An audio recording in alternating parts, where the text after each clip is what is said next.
Mhm.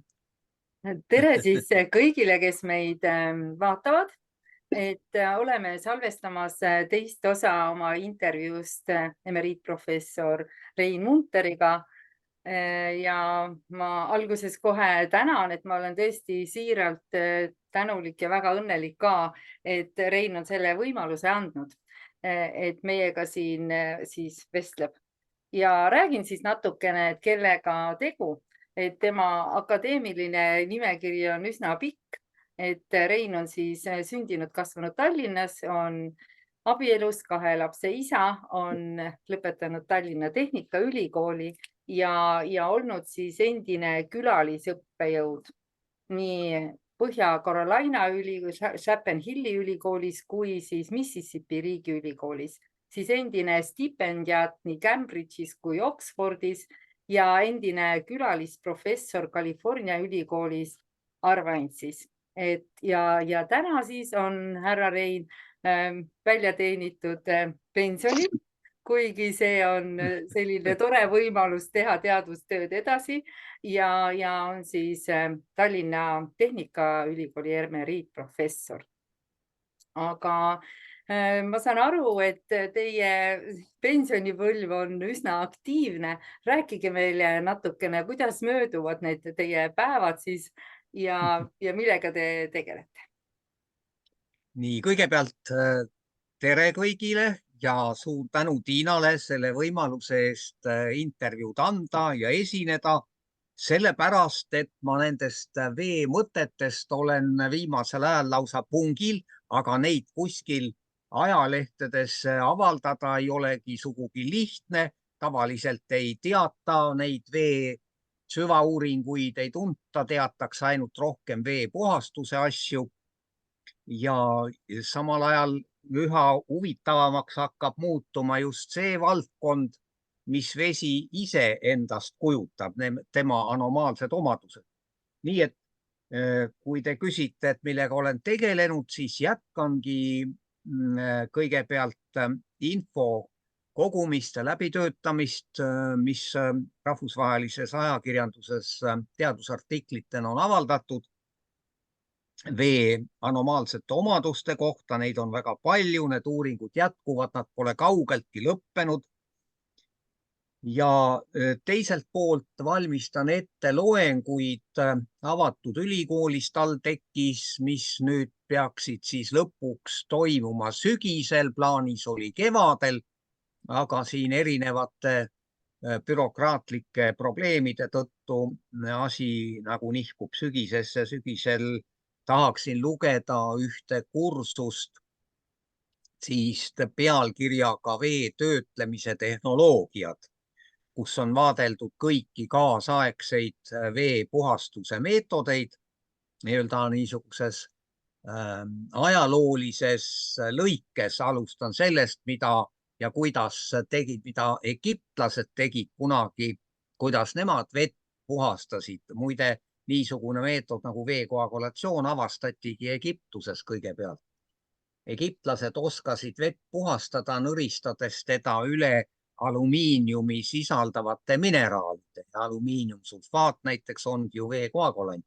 Peale selle nad oskasid vett filtrida läbi liiva ja nii edasi. Nii et veetehnoloogia on arenenud sajanditega ja tänapäeval on jõutud väga moodsate meetoditeni, süvapuhastuseni, kus siis erinevad oksüdeerijate kombinatsioonid, osoon, vesinik, peroksiid, UV-kiirgus, neid rakendatakse koos ja see võimaldab lagundada täielikult ravimijääke, mürgiseid saasteaineid, rääkimata bakteritest ja viirustest vees.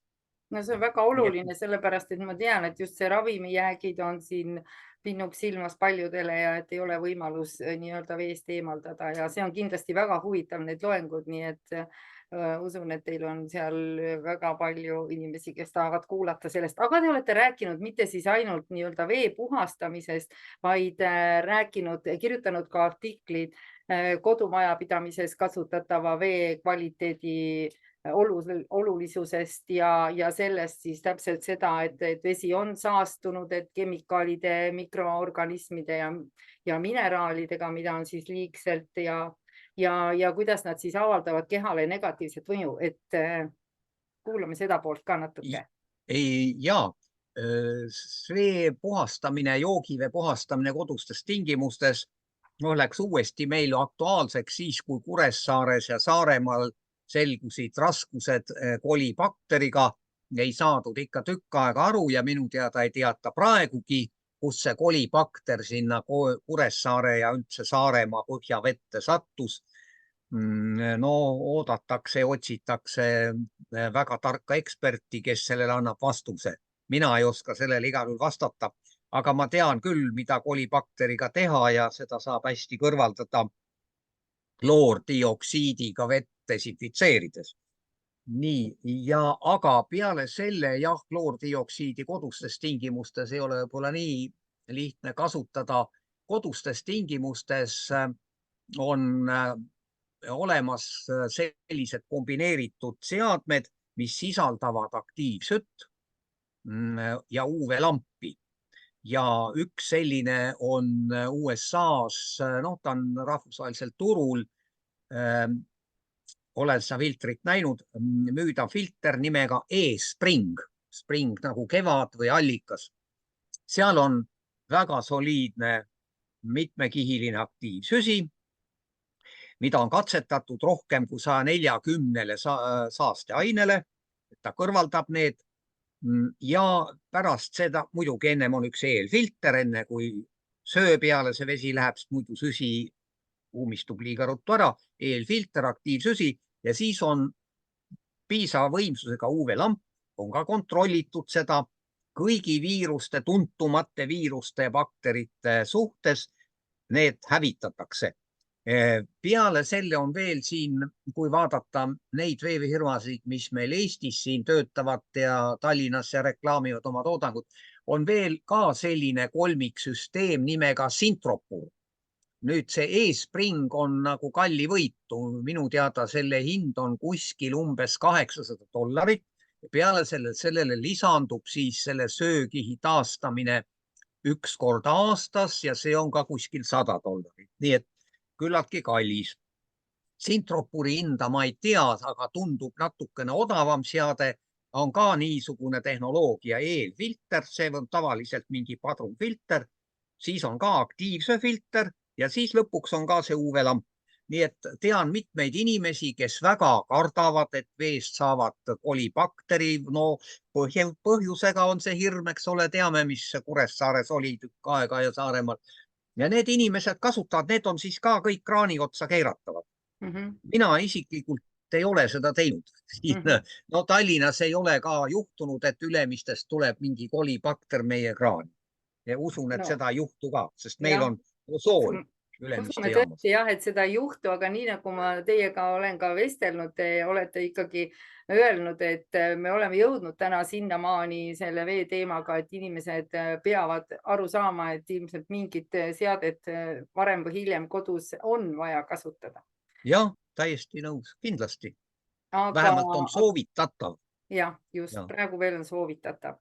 Aga läheme siit edasi, ehk siis läheme õigemini tagasi ja läheme tagasi eelmise intervjuu juurde, kus meil jäid päris mõned asjad seal ülesse ja me rääkisime veemälust ja seega võtame siin kokku ja objektiivsuse huvides tuleme selle juurde tagasi. Et jagage meile palun, et mida on kriitikud arvanud siis veemälust, et see kriitikud... Ja veemälu kohta ma vaatasin oma märkmeid uuesti. Ma ütleks seda lihtsalt, et kui võtta nüüd teemaks otseselt jah, selline vee omadus, anomaalne omadus nagu võime salvestada keemilisi, füüsikalisi ja bioloogilisi mõjutusi, siis siin on täheldatavad kaks koolkonda. Üks võiks nimetada siis Prantsuse immunoloog Jacques Benvenisti järgi Benvenisti koolkond ja teine on tunduvalt uuem koolkond võiks nimetada siis professor Rumjana Tsenkova, ta on Bulgaaria teadlane, aga kes töötab Jaapanis Kobe ülikoolis. Tema lõi ka koolkonna ja selle algusaasta on 19 aastat siiski tagasi, 2005. Avastas ta mille? Ta avastas niisuguse huvitava nähtuse, et kuna ta on biokeemik, ta ravis lehma piimanäärme põletikku, mastiiti ja avastas, et selle haiguse kulgu saab jälgida piimanäärmes oleva vee struktuuri muutuste kaudu ja sellest arenes välja teadus nimega akvafotoomika. Nii, ja no võiks öelda, et nüüd tänapäeval ma ütlen ka selle fakti siis ära kohe, et akvafotoomika on uus veeteadus, mida võib õppida praegu USA ja Euroopa kokku, siis USA ja Euroopa 13 ülikoolis juba iseseisva õppeainena. Nii et avastamisruumi tuleb kogu aeg, et kui me mõtlesime, eks ju, 2005 on selleks ajaks oli ikka päris palju juba avastatud vee kohta, aga täitsa uus teadus veel. Jah, täiesti uus teadus ja vaat siin ongi nüüd huvitav märkida ära, mida selle uue teaduse kohta, no räägime veel lühidalt, mis teadus on. Autor Tsenkova ise ütleb, et see nimetus akvafotoomika koosneb 3 sõnast. Akvavesi, fotovalgus, oomika kõik millegi kohta. Millel põhineb akvafotoomika? Põhineb vee omadusel neelata laia spektri ribas, 170 kuni 2000 nanomeetrit kiirgust, aga kasutatakse kõige rohkem kiirgust, mida vesi hästi neelab. See on siis NIR ehk near infrared spekter 700 kuni 2000 nanomeetrit. Ja Tsenkova leidiski ja tema uurimisgrupp, et vee spektrogramm, mis me seldel saame vee läbivalgustamisel, see on väga tundlik erinevate vee molekulaarsete kombinatsioonide suhtes. Näiteks tema tõestas, et ei ole vees alati ainult H2O, vaid võib olla ka see väga vaieldav H3O2, mida siin meile tutvustab professor Gerard Pollack, aga võib olla ka mingi H3O5 või midagi sellist. Kõik need molekulaarsed võimalikud struktuurid tulevad selle infrapunase lähedase kiirgusega välja. Nii, ja ta väidab ja ütleb seda, et ta saab niimoodi niinimetatud vee integraalse spektri, aga kui ta lahutab sellest integraalsest spektrist veespektri, siis ta saab ka orgaanilise aine spektri eraldi. Ja Tsenkova väidab, et akvafotoomika toimib bioloogilistes ja veesüsteemides keskkonna ja komponentide, see tähendab aine ja energia peeglina ja ta toob siin sisse sellise ingliskeelse nimetuse water mirror, veepeegel. Nii et mida on tehtud selle teadusega? Edukalt on määratud valkude lahuseid vees, erinevaid bioloogilisi süsteeme, rakud, taimed, loomsed koed. Selgus, et valkude ja rakkude poolt moodustatud struktuurid vees muutusid koos looma või taime haigusega, millest ma ka algul rääkisin. Nii see teadus avastatigi, tähendab, vesi toimis bioloogilist-keemilise maatriksina. Ja seda kasutatakse praegu, seda teadust vesilahuste biokeemias, vee, toidu, mikro- ja nanomaterjalide kvaliteedi uuringutes ja veetehnoloogias. Me saame jälgida selle meetodiga näiteks, kui vesi läbib mingi liivafiltri, siis läbib näiteks aktiivse filtri, siis desinfitseeritakse kõigi nende astmete vahel. Me võime selle spektrogrammiga näha, millised muutused toimuvad vees. Ja nüüd küsimus siis, mida avalikkus arvab? Nii varem oli juttu, et veemälu Wikipedia oma vananenud seisukohtadega veel selles osas eitab, vähendab, ütleb, et see on pseudoteadus ja ikkagi põhiline teadlaskond ei taha seda tunnistada ja nii edasi. Siin on väga palju muutunud, nii et minu meelest on nihkunud see eitamine üha rohkem nõustumise ja jaatamise suunas sellepärast, et akvafotoomika küll ise ei ütle, et see teadus on vee mälust, olemasolust, aga nad ütlevad, et vee kaudu saab uurida bioloogiliste süsteemide käitumisi, tähendab haigusega, mis see siis on, see ongi ju vee mälu. Nüüd akvafotoomika ütleb väga toredasti, Vikipeedia ütleb akvafotoomika kohta väga ilusti. Google'i kaudu saab seda kõik vaadata. Akvafotoomika, ma tsiteerin, on noor arenev teadusvaldkond, mis põhineb uuenduslikul teadmistel vee molekulaarsest võrgustikust, mida mis tahes veesüsteemi lahutamatu osana kujundavad kõik selle komponendid ja keskkonnaomadused. Rohke veesisaldusega süsteemides, eriti bioloogilistes, on suure vesiniksideme võimega veemolekulid äärmiselt tundlikud süsteemi muutuste suhtes. Mis see on? Kõlab ju kinnitus veemälu olemasolule. Väga hea, et tegelikult siis H2O, mis meil on nii-öelda vesi ja ilus läbipaistev ja lõhnatu ja puhas. Mulle ikka meeldib öelda, et see on üks veesupp ja seda te praegu siin tõestasite, et seal on lisaks siis olemas ka mälu. Aga rääkides veel sellest mälust edasi, siis palun kergitage meile seda teadmuse loori ja et millised on siis Briti kuningliku seltsi seisukohad bioloogilise rolli ehk mälu kohta, et neid seisukohti ju meil jagub. Ja, tähendab, nende tähtsate kuninglike seltside kohta ma sain informatsiooni, kuna ma leidsin ühe artikli, mis oli 40 lehekülge pikk, mis oli avaldatud aastal 2022 ja siis selle artikli pealkiri oli Water Structure Properties and Application, kus ta ilmus ajakirjas Chemical Thermodynamics and Thermal Analysis. Ja seal oli kokku siis võetud Briti kuninglike seltside, nimelt füüsika-keemia seltsi viimased seisukohad veestruktuuride mälu kohta ja sealt ma sain ühtlasi ka teada, kohe ma räägin, millised seisukohad lühidalt olid, aga sealt ma sain lõpuks aru, et inimkond veemüsteeriumi lahendamisel on alles selle tee alguses. Ja nii nagu mina lihtsameelselt 2023, see oli vist jaanuaris, kirjutasin Postimehes, et lähiajal on suuri avastusi oodata ja ühesõnaga umbes nii, et vasti on asi selge. Eksisin. Need suured avastused kahjuks nihkuvad ilmselt kaugesse tulevikku. Sest saladusi on liiga palju, et kohe kiiresti selles veemüsteeriumis edusamme teha. Aga mida need seltsid arvasid? Nad konstateerisid järgmist. Vedelike, eriti veestruktuuride käitumine biomolekulide juuresolekul on aktuaalne ning siiani debateeritav küsimus. Siiani debateeritav.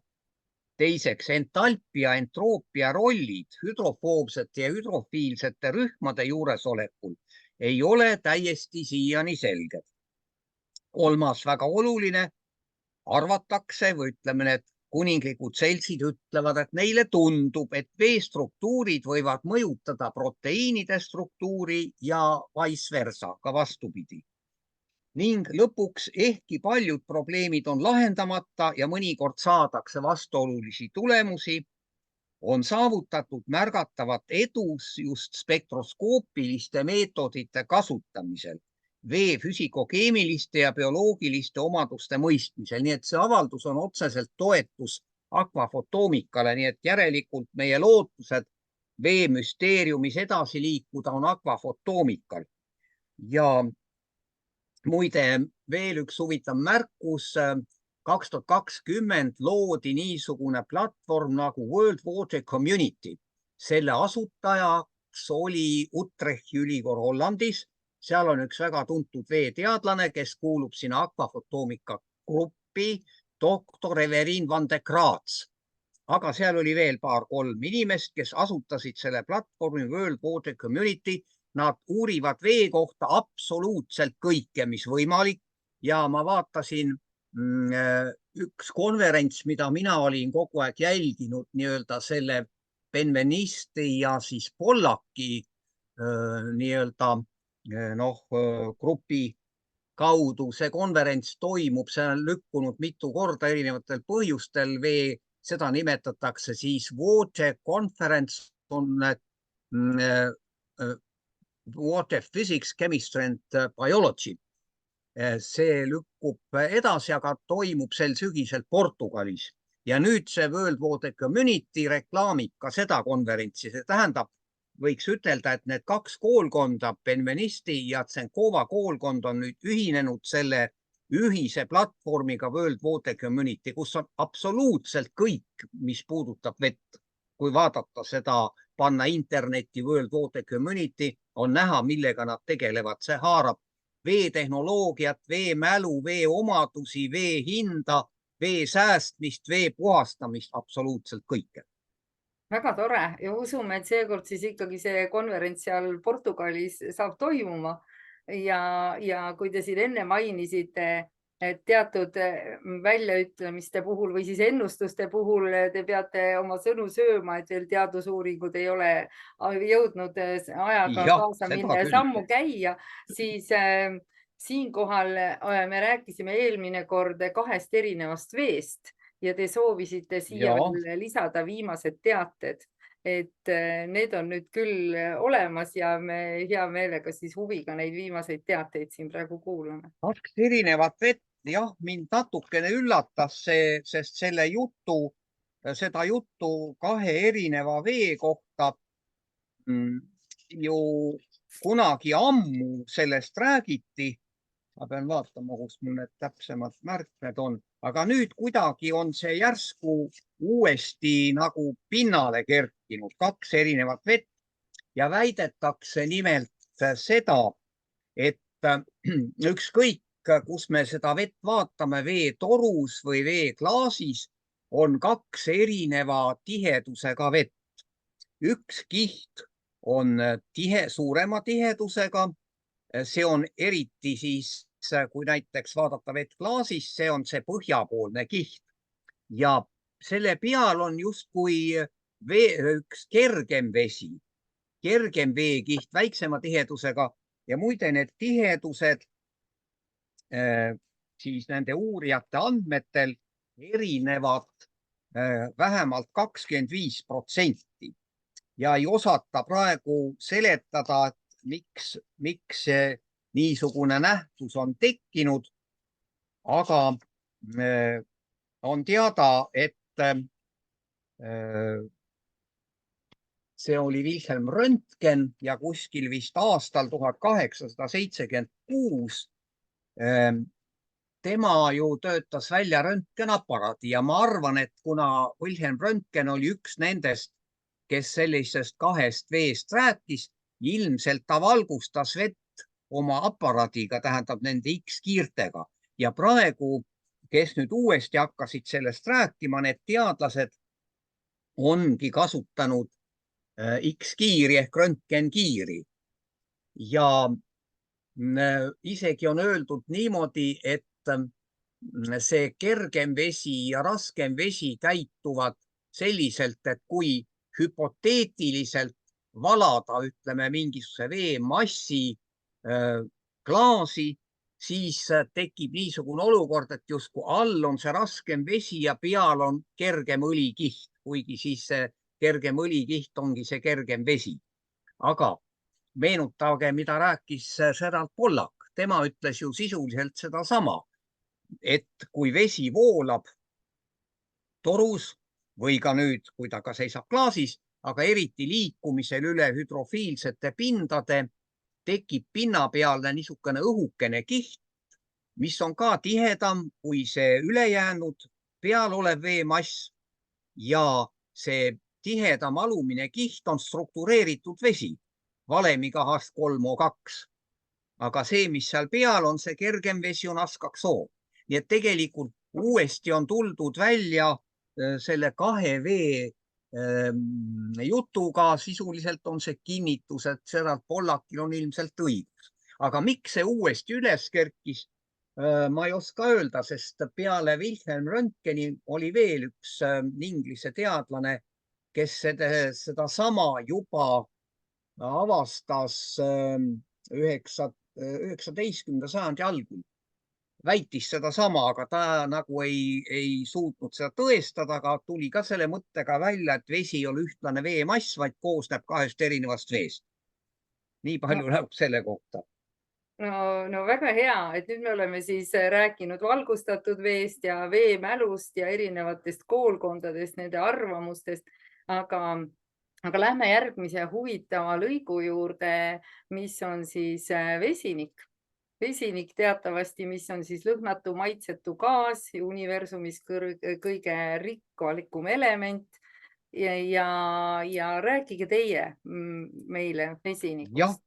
Et teil on ka isiklik kogemus rääkida. Veest ma ütleks nii palju jah, et Maalehe ühes artiklis ma seda reklaamisin sellepärast, et ma ise jõin seda vett, sain teada, et meil Eestis on üks vahendaja, kes neid vesinikvee tootmise seadmeid müüb ja ostsin ja jõin, kuna mul oli pärast Covidit niisugune pikaajaline köha, mis ei tahtnud ära minna.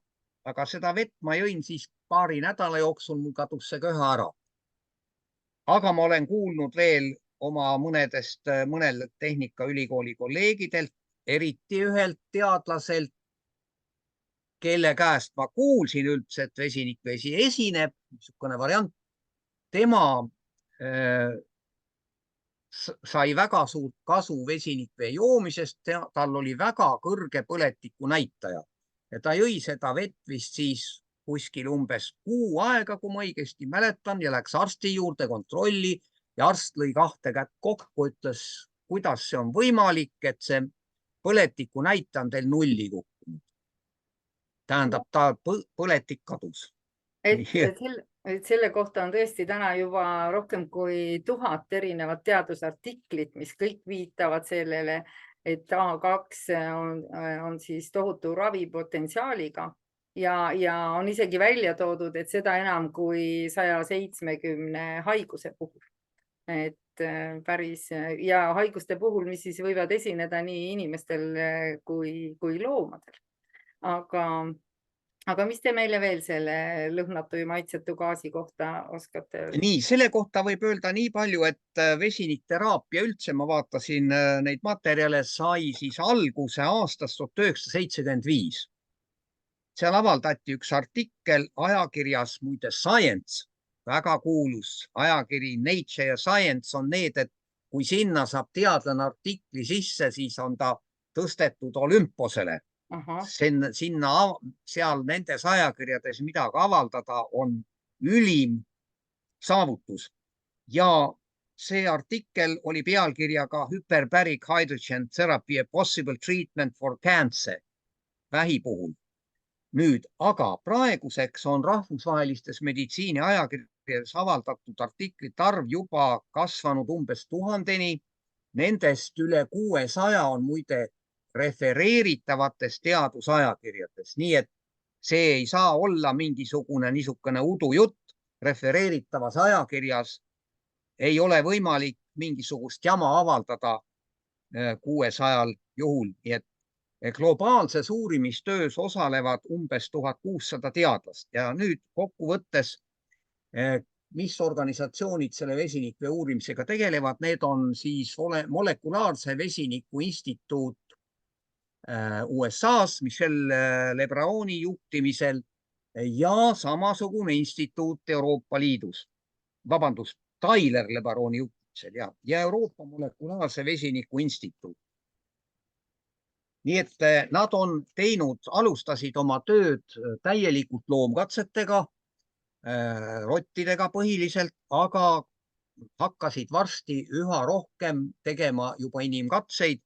Ma ei oska praegu öelda, kui palju inimesi praegu on haaratud, aga siin umbes mõned aastad tagasi oli kuskil see arv 100 ringis, nüüd ilmselt on rohkem.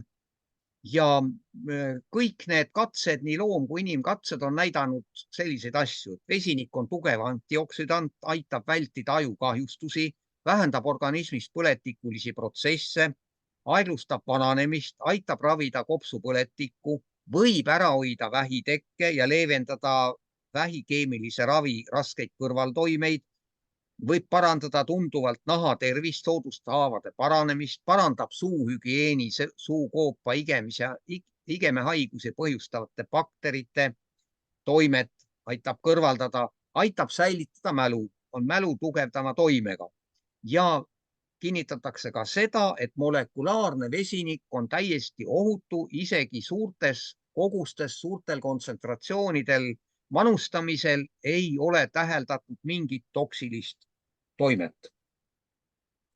Nii palju see vesinik veel. See on tõesti niimoodi, et on väga kurb, kui ma näiteks kuulen, kui perearstid ei tea sellest täna midagi ja kui inimene läheb ja ütleb, et ta joob vesinikvett, siis arst ütleb, et see ei ole tervisele hea, et ära seda tee. Ja nii nagu te siin praegu ütlete, et Ei taha uskuda. täheldatud midagi siis sellist, et lausa vastupidi. Ja vesiniku kohta ju öeldakse, vähemalt mina kinnitan ühte asja, varem ma jõin teda 2 korda päevas, nüüd 1 kord, sest ma kasutan siin veel muid mõnda ravimit. Ja ma tunnen alati pärast seda energiat ja on üks väga kuulus teadlane, kes on väitnud, et muide, see on Albert Szent-Györgyi, Ungari biokeemik, kes võitis Nobeli preemia ja ta sai selle C-vitamiini avastamise eest. Aga kui ta läks seda preemiat vastu võtma Stockholmi sinna raekotta, siis ta pidas kõne ja selles kõnes ei rääkinud ta üldse C-vitamiinist, vaid läks hoopis jutuga vesiniku peale ja ütles, et vesinik on üks tubli kütus inimese organismis. No nii ta on, et nii nagu te ise ütlesite, et olete seda tundnud, mina võin kinnitada, et ka mina olen tundnud ja mul on tõesti väga paljude inimeste tagasiside ja tahan siia välja tuua, et tõesti see vesinikvesi on siis selektiivne antioksüdant ja see on väga oluline antioksüdant, millest me kogu aeg räägime ja ta siis tõesti muudab need tsütotoksilised ja DNA kahjulikud vabad radikaalid just seal rakkude sees kasulikeks molekulideks. Et see on tema toime ja veel kord, et üle manustamine ei ole siin võimalik. Aga nagu me teame, siis ka siin on veel minna pikk tee, eks ju? Kahtlemata, aga põhireaktsioon on ilusti toodud. Ma vaatasin selle molekulaarse instituudi prospekti. Seal on ka näidatud, et inimesed saaks aru, mis toimuvad. Kui vesinikku saab inimese organism, kas sisse veeni süstides, sisse hingates või vesinikvett juues, ükskõik. Kui vesinik satub inimese organismi, siis ta reageerib OH radikaalidega, nendega, millega muide meie süvaoksudatsiooniprotsessides puhastame saastatud reovett. Neid radikaale me just kasutame reovee puhastamisel, saastatud vee puhastamisel, aga inimorganismis on need radikaalid kahjulikud. Need on OH radikaalid, aga on ka veel teised HO2 radikaalid ja nii edasi. Ja vesinik viib need radikaalid H2O-ks. Tähendab, radikaalid kaovad ära, vesinikuga ühinemisel tekib vesi. Just, ja siia selguse mõttes veel ma tahan lisada, et need vabad radikaalid siis ongi tegelikult need, mis meil lõhuvad organismi raku tasandil, mis on agressiivsed, mis meid vanandavad, mis tekitavad paha tuju, kõik selle vastupidise, mis te enne pika nimekirjana ette lugesite. Ja tõepoolest, et kui inimese keha on selle oksüdatiivse rünnaku all kogu aeg, siis inimene tunnebki ennast väga kehvasti ja esimene tunnus on see, et on energiapuudus ja sealt siis tuleb kõik edasi. Ja nii, et on efektiivsem meetod, kui mis tavaliselt öeldakse tervishoiuteadlaste ja arstide poolt, et sööge värskeid puuvilju ja juurvilju ja nii edasi, need ka on nii-öelda toimivad antioksüdantidena, aga vesinik on palju efektiivsem ja palju kiirem. Jah, aga ta ei ole nii kättesaadav, eks ju. Et selle jaoks pead seda ka teadma, et mida tahta. Aga aga tore, läheme siit edasi, et me oleme vesinikust päris pikalt rääkinud ja ma vaatan, et meil on üsna mitu inimest kuulamas. Kui teil on küsimusi selle vesiniku kohta või mille kohta me oleme rääkinud juba, olge hea, võite siia kommenteerida, ma näen neid kenasti ja saan siis edasi anda.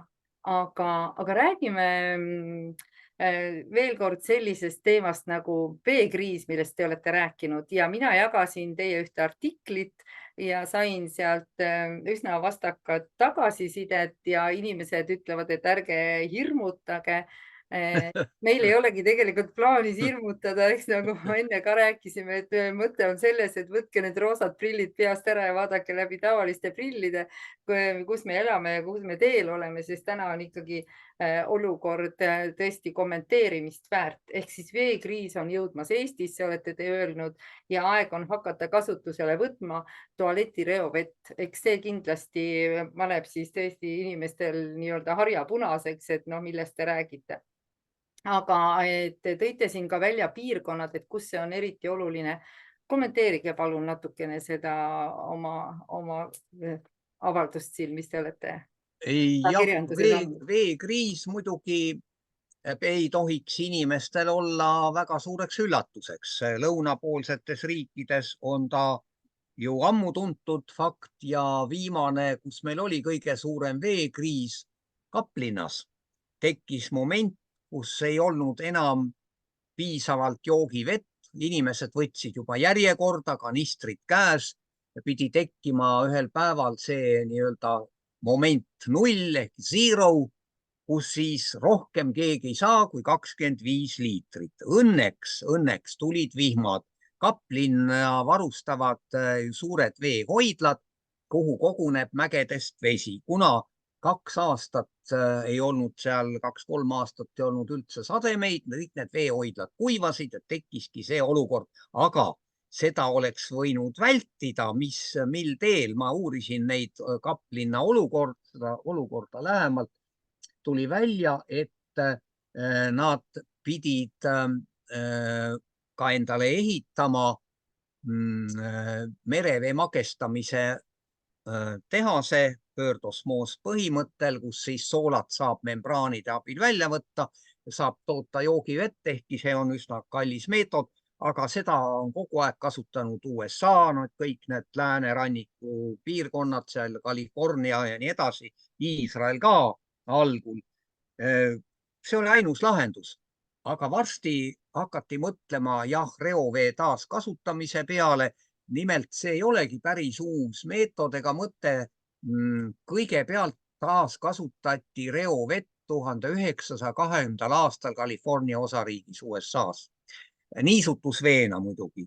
Ja üldiselt nüüd ka Eestis ei ole vaja küll hakata hirmu tundma, et nüüd hakatakse meil tekitama sellist olukorda, et me peame nagu irvambad ütlema from toilet to tap, et tualetist kraani, et hakkame seda vett jooma. Ei hakka nii pea. Meil on olemas ikkagi piisavalt praegu puhast vett ja põhjaveevarud on, loodame, et nad säiluvad puhtana.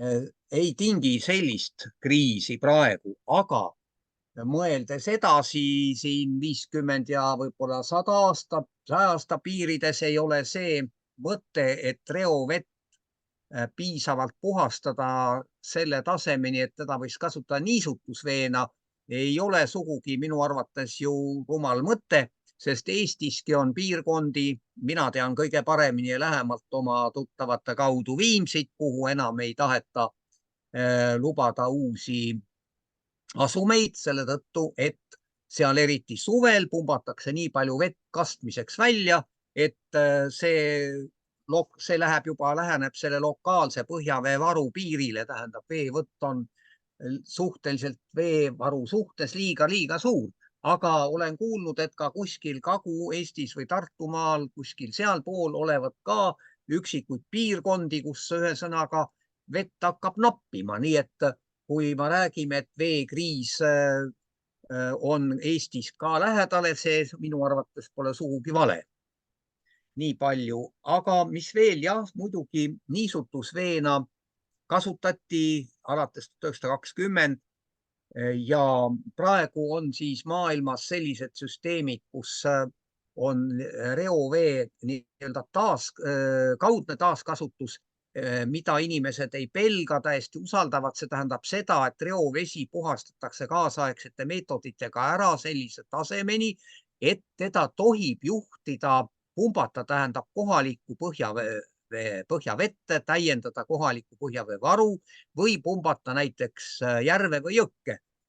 Ja sealt võetakse siis see vesi, mis läheb uuesti joogiveejaama. Nii et tegelikult see kaudne taaskasutus on ju küllaltki nii-öelda inimsõbralik, et reovesi läheb ennem vahepuhvrisse ja siis sealt läheb see vesi veel läbi vee joogiveejaama. Otsest taaskasutust muide, kus vesi puhastatakse täielikult ära ja kohe sisuliselt juhitakse joogiveetrassi, seda on kasutatud ja kasutatakse praegu USA-s Texases mitmes linnas, Big Springs näiteks ja veel mõned teised, aga seal on esinenud juhtumeid, kus inimesed kurdavad vee maitse ja lõhna üle, nii et praegu neid olukordi uuritakse, nii et see otsene taaskasutus ei ole nii, öeldakse lihtsalt mütsiga lüüa, tuleb tagada selle vee täielik ohutus, tähendab, peab olema ka kõik bakterid, viirused kõrvaldatud, samuti need ravimijäägid ja püsivad saasteained ja nii edasi. Nii et, aga kaasaegse tehnoloogiaga on sisuliselt kõik võimalik teha. Nii et üldiselt maailm liigub selles suunas ja on olemas üks väga huvitav graafik, ma ei saa seda praegu näidata, mis ütleb seda, et kui veekriisi indeks, see on siis veevõtt jagatud kohalikku veevarusse, kui see indeks on kuni 10%, siis ei tehta midagi. Ja muide, kus ei tehta midagi? Eestis, Lätis, Leedus, Soomes ja veel siin mõnes riigis, ma ei mäleta enam kõiki, ei tehtagi midagi ja polegi vaja midagi teha. Aga kui see veekriisi indeks on läinud juba kuni 20%-ni, siis on hakatud nendes riikides osaliselt reovett taaskasutama, niisutamiseks põhiliselt. Kui see indeks on 30%, siis nende riikide arv on veel suurenenud ja kui see veekriisi indeks on juba 40% ja rohkem, siis nendes riikides on täielik reovee taaskasutus, näiteks Iisrael, mõned veel lõunapoolsed riigid, ei mäleta praegu kõiki, Iisrael tuleb esimesena meelde, Malta ka näiteks muide, nii et no neid riike on, kus kasutatakse täielikult. Et kõik oleneb kohalikust situatsioonist, nii et meie niisuguses olukorras, et peaks hakkama kohe tualeti reovett jooma, seda me mingil juhul ei ole, nii et ma rahustan kõiki maha, kes seda kardavad. No väga hea, see on hea uudis, et igal juhul Eestis veel tualeti reovett jooma ei pea, aga seda te olete küll öelnud, et kuna selle väljapumpamise tõttu ikkagi, eriti nüüd on suvi tulemas, on see olukord päris kriitiline, et isegi öösel ei jõua see veevaru taastuda ja veel teine teema, mis on, et meri tungib sisse, oli see nii ka veel? Ja, vaat, ma unustasin ütelda, see on väga oluline moment. Kõige huvitavam fakt on see, et kui mina olin noor tudeng 1960 Tehnikaülikoolis, siis aspirandina töötasin ja tegin oma osoonikatseid, siis seal üks puurkaev sattus sellisesse olukorda, et nii palju pumbati vett välja, et sealt tuli mühinal merevesi sisse ja ühel päeval siis avastati, et kaevus on merevesi. No väga tore, et me oleme käinud siin põhilised teemad läbi ja aeg hakkab sinnamaale minema, et me hakkame otsi kokku tõmbama, et kui kellelgi on veel siin midagi kohe küsida, siis saame seda otse avaldada. Aga see ju tõesti huvitavad näited siin, et egiptlased kasutavad, kuidas nad vett puhastasid siis algselt ja noh, Egiptuses kasutatakse ju täna ka reovett väga palju ja näiteks siinsamas Hispaanias meil oli hiljuti hoiatus, mis jõudis minu meelest kuni Eestini, et vaadake, et Hispaania maasikaid ei söö, sellepärast et maasikaid oli kastetud siis otse reoveega. Väga hea teada, seda mina ei teadnud. jah, et see oli siis tõesti, korjati muideks kõik ka müügilt ära, et ta jõudis ikkagi täiesti ametlike testideni ja siis see selgus, et oli hoiatus üleval. Aga tore, et hakkame siis tõesti kokku võtma ja teil oli kokkuvõtteks siin skeptikutele veel omapoolne pöördumine. ja Ma hea meelega oli. lasen teil selle ette lugeda. Ma tahaks väga ette lugeda, aga kõigepealt väike resümee, mis ma siis Ja üldse teeme ühe resümee enne isiklikult ära arvan. ja siis, okei, Jah, sedapidi võib ka.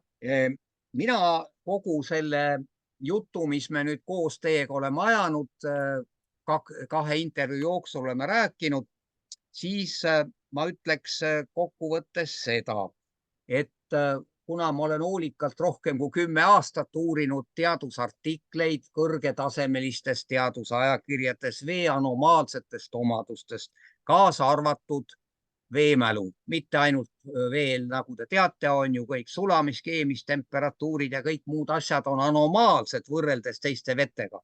Ja muidugi see mäluprobleem on kõige imelikum ja anomaalsem.